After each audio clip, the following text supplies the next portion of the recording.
ওনার কাছে নথি নেই, উনি তার জন্যে নিজের কাছে নথি নেই, তার জন্য অসুবিধা হচ্ছে। তার বাড়ির লোকেরাই করছে। আইপ্যাকের লোকেরা জেলে যাবে, দেখুন না আপনি, হাজার হাজার কোটি টাকা তোলা তুলছে আইপ্যাক। ওকে মেরে দেওয়া হলো। মেরে দেওয়ার পরে ওকে ওখানে পোস্টমর্টম না করিয়ে সোজা কলকাতাতে নিয়ে আসা হলো। কারণটা কি? কলকাতা কেন নিয়ে আসা হবে? এসআইআর এলে মমতা ব্যানার্জি আমার মনে হয়েছে 50টা সিট পাবেন, ওর বেশি পাবেন না। ভারতবর্ষের সব স্টেটে সরকারি অফিসাররা ভিতরে থাকে, তারপরে ফোর্স থাকে, তারপরে রাজনৈতিক দলে পুলিং এজেন্টগুলো বসে। এখানে উল্টো আছে, রাজনৈতিক দলে পুলিং এজেন্টও ভিতরে বসে। এটা নিয়মে নেই। তা আমরা তো বলছি কি ইলেকশন কমিশনকে তো এটাও দেখতে হবে।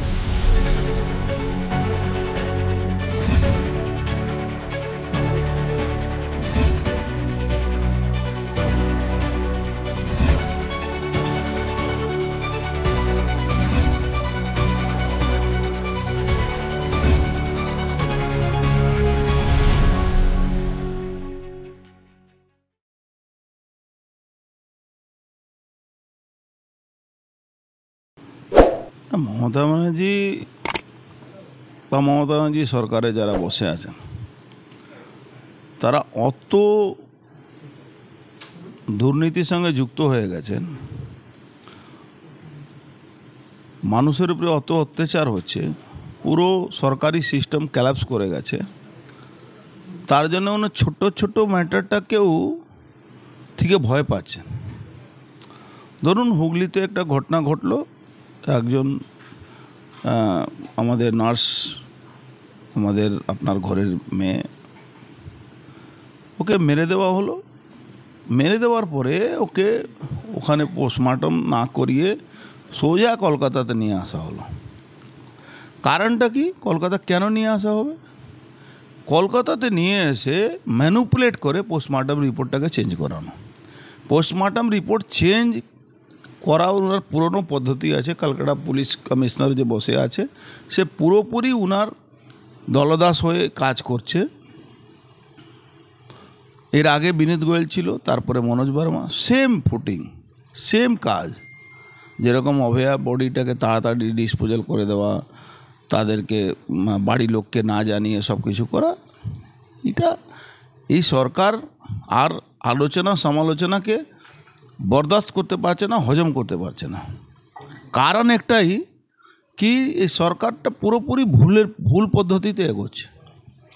এবার ওই যখন হয় শাসক যখন নিরঙ্কুশ হয়ে যায়, তখন শাসককে কোনো প্রশ্ন করলে শাসক ভাবে কি এটাকে আমি দমিয়ে দিলে, করে দিলে, পারচেজ করে নিলে, কিনে নিলে, তাহলে হয়তো এই ম্যাটারটা দমে যাবে। আপনি দেখেছিলেন অভয়া ম্যাটারটা, একটা শ্রেণী যারা আন্দোলনকারী ছিল তাদেরকে ম্যানেজ করা। ওই একটা মিডিয়া হাউসের একটা কর্তা আছে, central media house, national media হাউসে, তারা ওকে এই ডক্টরদেরকে কিছু অংশটাকে পারচেজ করলো।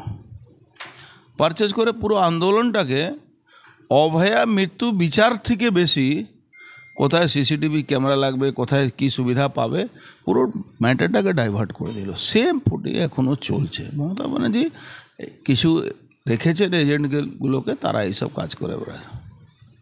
রেড রোডে নারী শক্তি প্রদর্শনের মাধ্যমে কন্যাশ্রীর সাফল্য তুলে ধরা হয়েছে, কিন্তু আমরা রাজ্যে কামদুনি দেখেছি, অভয়া দেখেছি, আর গতকাল রাত্রে সেই নার্সের মৃত্যু দেখেছি। তাহলে এই রাজ্যে নারীরা কতটা সুরক্ষিত?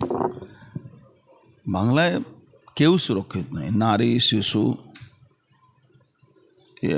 ছাত্র, যুব সমাজ কেউ সুরক্ষিত নেই। শ্রমিক, সাধারণ মানুষ কেউ সুরক্ষিত। ভাবুন যদি সুরক্ষিত থাকতো, একটা সামান্য কোনো একটা অ্যাক্সিডেন্ট হচ্ছে, অ্যাক্সিডেন্টের থেকে যে অ্যাক্সিডেন্ট করছে বা যে ঘটনাগুলো করাচ্ছে তাকে বাঁচাবার জন্যে নেমে পড়ছে সরকার। আর সরকার নেমে পড়াতে মানুষের রিয়াকশান সরকারের বিরুদ্ধে আর পুলিশের বিরুদ্ধে হয়ে যাচ্ছে। আপনি দেখেছিলেন ওই সল্টলেকে কী ঘটনা ঘটেছে। মানে এমন একটা পরিস্থিতি হয়ে গেছে কি আর মানুষ এই সরকারের উপরে বিশ্বাস করছে না। এসআইআর নিয়ে যে রাজ্যে জল্পনা চলছে, সেখানে মমতা ব্যানার্জি বলেছেন যে এসআইআর এর জন্য যে নথিগুলো চাওয়া হয়েছে সেগুলো নাকি অনেক মানুষের কাছেই নেই। এসআইআর নিয়ে কেন এত ভয় পাচ্ছেন তিনি? ওনার কাছে নথি নেই, উনি তার জন্যে নিজের কাছে নথি নেই, তার জন্য অসুবিধা হচ্ছে। তার বাড়ির লোকেদের কাছে হয়তো নথি নেই, তার জন্য সমস্যা হচ্ছে। উনি সরকারে থাকার জন্যে মৃত ভোটারের ভোট ওনার দরকার আছে, সরকারে থাকার জন্যে অনুপ্রবেশকারী মুসলমান রোহিঙ্গাদের ভোট ওনার দরকার আছে। যে ভোটার এখানে নেই, থাকে না, দেখুন যে কোনো অ্যাড্রেসে যদি 6 মাস আপনি থাকবেন না, আপনার ভোটার লিস্টে নাম কাটার অধিকার আছে ইলেকশন কমিশনে। তো যারা এখানে বছর পর বছর এখানে থাকে না, তাদের নাম আছে। এই ভোটগুলো, ফলস ভোটগুলো তার সরকারি দলের লোকেরা দেয়। আপনি দেখেছেন সবথেকে বেশি হিংসা পশ্চিমবাংলা হয়। তো যখনই এই সরকারের পক্ষ থেকে এই বিরোধিতা করা হচ্ছে, মমতা ব্যানার্জি যেভাবে বিরোধিতা করেছেন বা ইন্ডি জোট যেভাবে বিরোধিতা করছে, বুঝতে পারছি না কি তারা মৃত ভোটারের জন্য লড়াই করছে, না ফেক ভোটারের জন্য লড়াই করছে, না শুধু লড়াই করার জন্য লড়াই করছে। এর অস্তিত্বটা কি, এই কথার মূল্যটা কি? দেখলেন সুপ্রিম কোর্ট একটা কি অবজারভেশন দিল, মাঠে নামিয়ে দিল, কিছু মিডিয়া নেমে গেল কি ওটা মান্যতা পেয়ে গেছে আধার কার্ডের। আধার কার্ডে মান্যতা কি আছে? আধার কার্ড পরিচয়পত্র আছে, আধার কার্ড আপনার ভারতবর্ষের নাগরিকতা দেয় না। এটাই তো সুপ্রিম কোর্ট বলেছে। তা আপনার ভয় কেন? আধার কার্ড জাল হলে আপনাকে মান্যতা দিতে হবে, এরকম তো সুপ্রিম কোর্ট কোথাও বলেনি। লড়াইটা আছে আধার কার্ড জাল নিয়ে লোক এখানকার নাগরিকতা নিচ্ছে। লড়াই তো ওই জায়গা, যারা অরিজিনাল আধার কার্ড নিচ্ছে তাদের সঙ্গে তো কোনো লড়াই নেই। তো এসআইআর উনি বিরোধিতা করে কোনো লাভ হবে না। এই অভিষেক ব্যানার্জি বা মমতা ব্যানার্জি বা ইন্ডি জুটে এরা সব লাফালাফি করবে। এই যতদিন এই হাউস চলবে, এদের নিজে থাকার একটা দরকার আছে, নিজে থাকার জন্য এইসব করে। Actually election commission have a vast power, আমাদের সংবিধান দিয়েছে। তাদেরকে চ্যালেঞ্জ করা, তাদেরকে উল্টে তাদের দায়িত্ব আছে কি কীভাবে মানুষ সুষ্ঠু ভোট দিতে পারে, সেটা ওরা করাতে পারে না। বাংলা যেরকম দেখুন, ভারতবর্ষের সব স্টেটে সরকারি অফিসাররা ভিতরে থাকে, তারপরে ফোর্স থাকে, তারপরে রাজনৈতিক দলে পুলিং এজেন্টগুলো বসে। এখানে উল্টো আছে, রাজনৈতিক দলে পুলিং এজেন্টও ভিতরে বসে। এটা নিয়মে নেই। তা আমরা তো বলছি কি ইলেকশন কমিশনকে তো এটাও দেখতে হবে। গতকাল যখন অনুরাগ ঠাকুর ডায়মন্ড হারবারের ভোটার বৃদ্ধি নিয়ে কথা তোলেন, তখন অভিষেক ব্যানার্জি বলেন যে তিনি পদত্যাগ করে দেবেন যদি সরকার লোকসভা ভেঙে দিয়ে ফের নির্বাচন করেন। এসআইআরকে কেন ভয়? কোথাও কি এসআইআর এলে শাসক দল সরে যেতে পারে ক্ষমতা থেকে? এসআইআর এলে মমতা ব্যানার্জি আমার মনে হয়েছে 50টা সিট পাবেন, ওর বেশি পাবেন না। পুলিশ পত্নীদের যে সাংবাদিক সম্মেলন হয়েছে, সেখানে তৃণমূল পুরো নীরব। এটা কি তাদের কোনো কৌশল নাকি দুর্বলতা? ওরা কি পুলিশের পরিবারের লোক ছিল, না পুলিশে যারা চাকরি করে তারা ছিল, বা সিভিক ভলেন্টিয়ার ছিল? আগে তো এটা প্রমাণ করা উচিত। ওনারা দেখাবেন কি আমি অমুক পুলিশ অফিসারের আমি বউ বা অমুক পুলিশ অফিসারের মেয়ে, এ তো বলেননি। আর যখন সাংবাদিকরা প্রশ্ন তুলেছে কি কেষ্টমণ্ডলের ব্যাপার আপনারা কেন বলেন, তখন তো কোনো জবাব না দিয়ে পালাতে হয়েছিল। তার মানে একটা আইপ্যাকের যেরকম আপনি দেখেছিলেন, আমাদের কার্তিক মহারাজের বিরুদ্ধে একজন মহিলাকে 13 বছর আগে নাকি আমাকে ধর্ষণ করেছিলেন বলে দিল, তারপরে গায়েব সিন থেকে। এইটাই আইপ্যাক এখানে মমতা ব্যানার্জি হয়ে দালালি করছে। আইপ্যাকের লোকেরা জেলে যাবে, দেখুন না আপনি, হাজার হাজার কোটি টাকা তোলা তুলছে আইপ্যাক। Thank you sir. গ্রহণযোগ্যতা যদি থাকতো তাহলে এদের মধ্যে এই অর্ধেক লোক, ওই ডাক্তার যারা ছিল, তারা মমতা ব্যানার্জির সঙ্গে মিটিং করত। মমতা ব্যানার্জির কাছে গিয়ে অভয়ার যে ক্রাইম সিন যে ঘটনা ঘটেছিল, সে লুটপাট হয়েছে, তার জন্য প্রশ্ন না করে কোথায় বাথরুম, কোথায় সিসিটিভি ক্যামেরা, কোথায় এই সুবিধার জন্য তারা কম্প্রোমাইজ করত। তার মানে সিপিএম, এসএফআই, ডিওয়াইএফ এর বা কংগ্রেসের ভরসা বাংলার মানুষ করে। তিলোত্তমার মা বাবা বলছেন যে তাদেরও দ্বিতীয়বার চেয়েছিল, তাদেরও দ্বিতীয়বার পোস্টমর্টমটা এইমসে হোক, সেটা করতে দেয়নি, তার আগে ভিতরে দেওয়া হবে। দেখুন, এটা তো মমতা ব্যানার্জি ভুল করে হোক, মানে যে কোনো কারণে হোক আমি জানি না, মমতা ব্যানার্জি তো অফিসিয়ালি বলেছিলেন কি আমি 2টো অবধি পুলিশ কমিশনার সঙ্গে আমার কথা হয়েছে, উনি তো অফিসিয়ালি ইনস্ট্রাকশন দিয়েছেন, এটা তো স্বীকার করেছে। ইনস্ট্রাকশন দিয়ে বডি পোড়ানো হয়েছে। আপনি জানেন না নান্টু ঘোষের ওই যে আছে যে চেলুয়া, ও নান্টু ঘোষ আর ওই স্বপন না কী নাম আছে সোমনাথ, তাকে দায়িত্ব দেওয়া হয়েছিল বডি পুড়িয়ে দেওয়ার জন্য। মেডিকেলে কেন বডি নিয়ে আসা হচ্ছে? কালকাটা পুলিশের আন্ডারে পড়বে তার জন্য। ও মনোজ বর্মা দায়িত্ব নিয়েছে না, যত দুর্নীতি কাজ হবে মনোজ বর্মা দায়িত্ব নিয়েছে। দেখুন, পুরো সিস্টেমটা ক্যালাপস হয়ে যাওয়ার পরে কারো উপরে বাঁধন নেই। ডক্টরস, পুলিশ বা রাজনৈতিক কর্মীরা, ওনার দলের লোকেরা, এদের উপরে কোনো বাঁধন নেই। এখন যে যা ইচ্ছা তাই করছে। সবাই ভাবছে শেষ টাইম আছে, লুটে পুটে যার পাই তাই নিয়ে নেও। এখন তৃণমূলে যদি ইনার ক্লাসে মিটিংয়ে যদি আপনি স্ট্রিং করেন, তখন ওখানে আর বেশি সময় নেই, যা পারছিস নিয়ে নে, এই এখন আলোচনা চলে।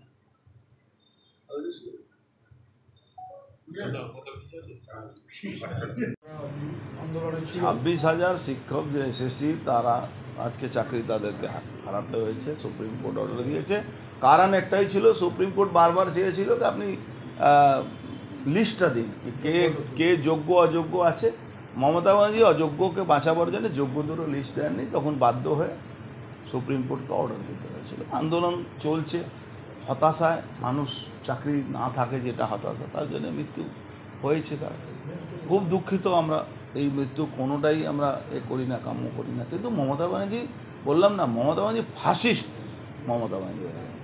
মমতা ব্যানার্জি যে কথা বলে বাংলায় ক্ষমতায় এসেছিলেন, আমরা তখন জান প্রাণ দিয়ে মমতা ব্যানার্জিকে ক্ষমতায় এনেছিলাম। আজকে মমতা ব্যানার্জি নিজের পরিবার কিভাবে বাঁচবে, কিভাবে লুটবে, কিভাবে রাহাজানি করবে, কিভাবে ডাকাতি করবে, কিভাবে কোন জায়গা থেকে পয়সা যাচ্ছে না, থানা দরোগা থেকে নিয়ে, মানে ডাকবাবু এখন থানা, আগে এসপিদেরকে পয়সা দিত, এখন ডাকবাবুরা সরাসরি পয়সা তুলে মমতা ব্যানার্জির কাছে পাঠাতে হবে। এই পরিস্থিতি এখন চলে আসছে।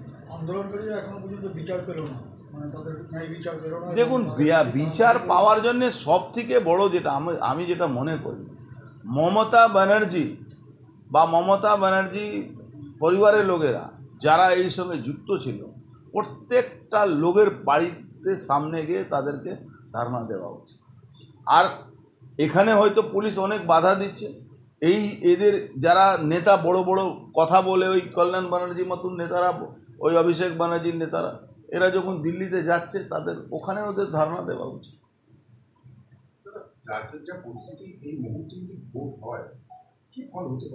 এসআইআর সাকসেসফুলি বাংলায়, যদি পশ্চিম বাংলায় যদি ভুয়া ভোটার, মৃত্যু যার হয়েছে, যে ভোটার, মৃত ভোটার, ফলস ভোটার, অনুপ্রবেশকারী, রোহিঙ্গা মুসলমান ভোটার যারা অনুপ্রবেশকারী, আমি রাষ্ট্রবাদী মুসলমানের ব্যাপারে বলছি না, যারা ভারতবর্ষের নাগরিক আছে, কিন্তু যারা অনুপ্রবেশকারী, কালকে আপনি দেখেছেন প্রধানমন্ত্রী 104 মিনিট বক্তব্য দিয়েছেন।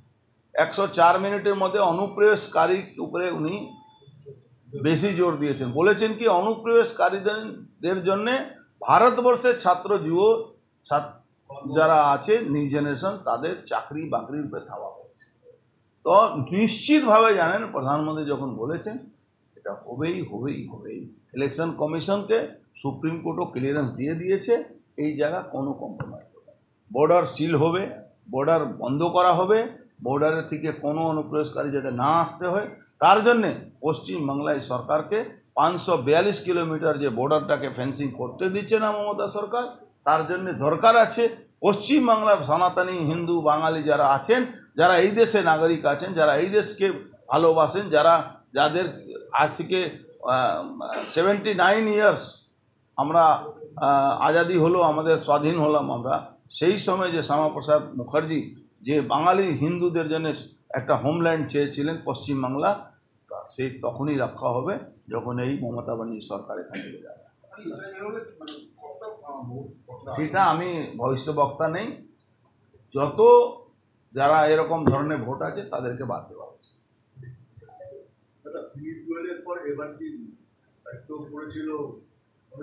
100% বিনীত গোয়েল যাওয়ার পরে এখন মনোজ বর্মা দায়িত্ব নিয়েছে। বডি ডিসপোজাল করার জন্যে ওকে কলকাতা আনা হয়েছে। কলকাতা পোস্টমর্টম হয়ে ডক্টর ফিটিং করা আছে, সেই ডক্টর করবে আর তারপরে বডিটা পরিয়ে দেবে। বাধা পলিটিক্যাল পার্টি বিজেপি কর্মীরা ওখানে রাস্তায় দাঁড়িয়ে প্রতিবাদ করেছে, তার জন্য বাধ্য হয়েছে।